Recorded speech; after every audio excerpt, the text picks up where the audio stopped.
إلا الله محمد رسول الله لا إله إلا الله محمد رسول الله. السلام علیکم پیارے دوستو، بسم اللہ الرحمن الرحیم. شروع اللہ کے نام سے جو بڑا مہربان نہایت رحم کرنے والا ہے. عورتوں کو حیض کی سزا کیوں ملی؟ عورت کے حیض کی ابتدا کب اور کیوں ہوئی؟ یہود و نصارہ حیض والی عورتوں کے ساتھ کیا سلوک کیا کرتے تھے اور قرآن مجید فرقان حمید میں حیض والی عورت کے حوالے سے کیا حکم ہے؟ حیض کے حوالے سے حضور نبی اکرم صلی اللہ علیہ وآلہ وسلم نے کیا ارشاد فرمایا، یہی ہماری آج کی ویڈیو کا موضوع ہوگا.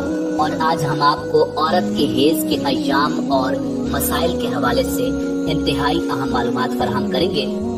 ناظرین، قرآن مجید فرقان حمید کی سورہ بقرہ کی آیت نمبر 222 میں اللہ رب العزت نے ارشاد فرمایا، وَيَسْأَلُونَكَ عَنِ الْمَحِيضِ قُلْ هُوَ أَذًى فَاعْتَزِلُوا النِّسَاءَ فِي الْمَحِيضِ وَلَا تَقْرَبُوهُنَّ حَتَّى يَطْهُرْنَ فَإِذَا تَطَهَّرْنَ فَأْتُوهُنَّ مِنْ حَيْثُ أَمَرَكُمُ اللَّهُ إِنَّ اللَّهَ يُحِبُّ التَّوَّابِينَ وَيُحِبُّ الْمُتَطَهِّرِينَ.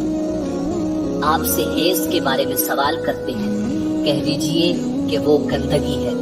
حالت حیض میں عورتوں سے الگ رہو اور جب تک وہ پاک نہ ہو جائیں ان کے قریب نہ جاؤ. ہاں، جب وہ پاک ہو جائیں تو ان کے پاس جاؤ جہاں سے اللہ نے تمہیں اجازت دی ہے. اللہ توبہ کرنے والوں کو اور پاک رہنے والوں کو پسند فرماتا ہے. حضرت صحیح مسلم میں حضرت انس رضی اللہ تعالیٰ عنہ سے روایت ہے، یہود میں سے جو کوئی عورت ایام سے ہو جاتی، یعنی عورت کو حیض ہوتا، تو وہ لوگ نہ صرف یہ کہ اس کے ساتھ کھاتے پیتے نہ تھے بلکہ گھروں میں سونا اور بیٹھنا تک چھوڑ دیتے تھے.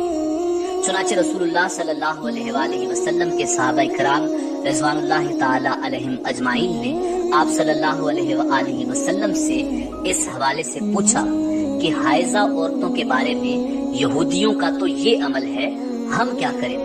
تب اللہ رب العزت نے یہ آیت نازل فرمائی، یعنی یہ لوگ آپ سے حیض کے بارے میں پوچھتے ہیں. رسول اللہ صلی اللہ علیہ وآلہ وسلم نے فرمایا، تم اپنی عورتوں کے ساتھ جبکہ وہ حائضہ ہوں سوائے صحبت کے جو چاہے کیا کرو.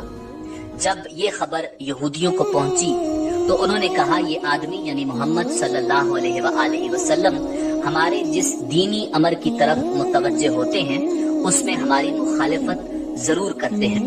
یہود کی زبانی یہ سن کر دو صحابہ کرام حضرت اسید رضی اللہ تعالی عنہ اور حضرت عباد رضی اللہ تعالی عنہ دربار رسالت میں حاضر ہوئے اور عرض کیا کہ یا رسول اللہ صلی اللہ علیہ وآلہ وسلم، یہودی ایسا کہہ رہے ہیں. یعنی انہوں نے یہودیوں کا کلام نقل کیا اور پھر یہ کہا، اگر آپ اجازت دیں یہودیوں کی موافقت کے لیے ہم اپنی عورتوں کے پاس ایام حیض میں رہنا سہنا چھوڑ دیں.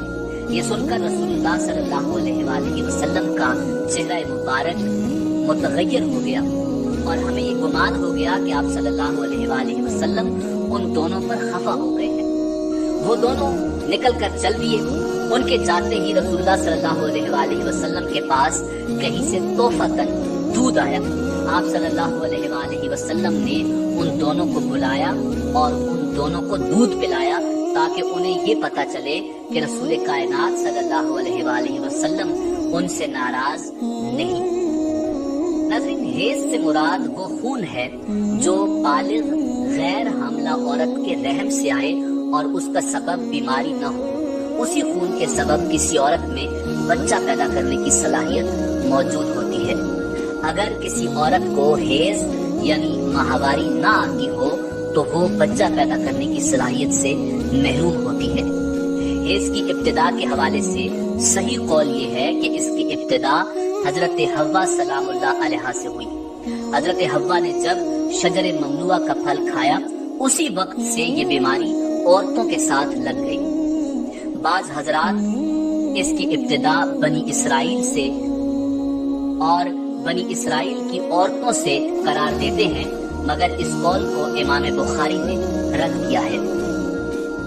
ناظرین، حیض کی کم از کم مدت 3 دن اور 3 راتیں جبکہ زیادہ سے زیادہ مدت 10 دن اور 10 راتیں ہے. اگر کسی کو 3 دن اور 3 رات سے کم خون آیا تو وہ حیض نہیں بلکہ استحاضہ ہے۔ اسی طرح اگر بیماری یا کسی اور وجہ سے کسی کو 10 دن اور 10 رات سے زیادہ خون آیا تو وہ جو 10 دن سے زائد ہوگا وہ بھی استحاضہ ہے۔ ناظرین، استحاضہ سے مراد عورت کی شرمگاہ سے نکلنے والا وہ خون ہے جو نہ حیض کا خون ہے نہ نفاس کا، بلکہ کسی بیماری کی وجہ سے آتا ہے۔ ناظرین، حدیث کی بعض کتابوں میں اس مضمون کی روایات بھی موجود ہیں جن میں کہا گیا ہے کہ بنی اسرائیل کی عورتوں کو مسجدوں میں جانے اور مردوں کے ساتھ باجماعت نماز ادا کرنے کی اجازت تھی۔ وہاں انہوں نے ایڑیاں اونچی کر کے مردوں کی تاک جھانک شروع کر دی، چنانچہ انہیں مسجد جانے سے روک دیا گیا اور ان پر حیض مسلط کر دیا گیا۔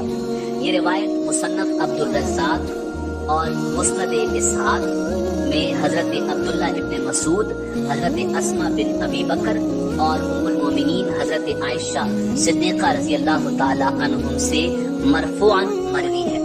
ان میں بنی اسرائیل کے عہد سے عورتوں میں حیض کی ابتدا کی جو بات کہی گئی ہے وہ درست نہیں ہے۔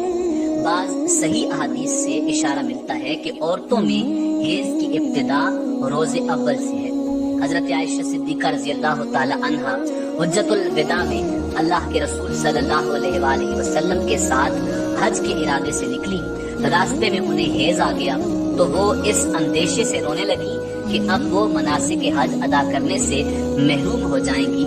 آپ صلی اللہ علیہ وآلہ وسلم کو معلوم ہوا تو آپ نے انہیں سمجھاتے ہوئے فرمایا، یہ ایسی چیز ہے جسے اللہ رب العزت نے اولاد آدم میں عورتوں کے لیے لازم کر دیا ہے۔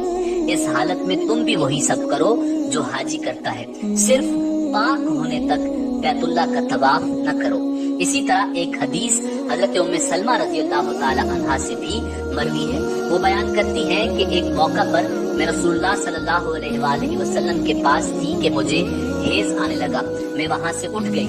آپ صلی اللہ علیہ وآلہ وسلم نے دریافت کیا تو میں نے بتایا کہ مجھے حیض آنے لگا ہے۔ آپ نے فرمایا، یہ ایسی چیز ہے جسے اللہ تعالیٰ نے آدم کی بیٹیوں پر لازم کر دیا ہے۔ ناظرین، نبی کریم صلی اللہ علیہ وآلہ وسلم نے فرمایا، یہ وہ چیز ہے جسے اللہ تعالیٰ نے آدم کی بیٹیوں پر لازم کیا ہے۔ بعض لوگوں کا کہنا ہے کہ حیض کا آغاز بنی اسرائیل کی عورتوں سے ہوا۔ اس معاملے میں نبی کریم صلی اللہ علیہ وآلہ وسلم کا ارشاد زیادہ معتبر ہے۔ ناظرین، اگر مسائل کی بات کی جائے تو ایام حیض میں عورت کے لیے نماز، روزہ، تلاوت جائز نہیں۔ اگر ان ایام میں مسلسل خون نہیں آتا تو بھی یہ ایام ان کی عادت کے مطابق حیض میں شمار ہوں گے، جس کی وجہ سے غسل کرنے سے بھی طہارت حاصل نہیں ہوگی۔ لہٰذا ان ایام میں ذکر و اذکار اور دعا کر سکتی ہیں، نماز، روزہ، تلاوت نہیں کر سکتی۔ ناظرین، اسی طرح رمضان المبارک میں عورت کے حیض یعنی ماہواری کے ایام میں جتنے روزے قضا ہوں گے، رمضان المبارک کے بعد ان روزوں کی قضا لازم ہوگی۔ ناظرین، اسی طرح نماز کے حوالے سے مسئلہ یہ ہے کہ عورت کے لیے ناپاکی یعنی حیض کی حالت میں نماز پڑھنا جائز نہیں بلکہ معاف ہے، یعنی قضا بھی لازم نہیں۔ البتہ عورت اگر جنابت کی حالت میں ہو یعنی اس پر غسل لازم ہو، خواہ ہم بستری کی وجہ سے یا حیض کے ختم ہو جانے کی وجہ سے، اس وقت نماز نہیں پڑھ سکتی جب تک کہ غسل نہ کر لے۔ اس حالت میں اگر کوئی نماز گئی تو اس کی قضا لازم ہوگی۔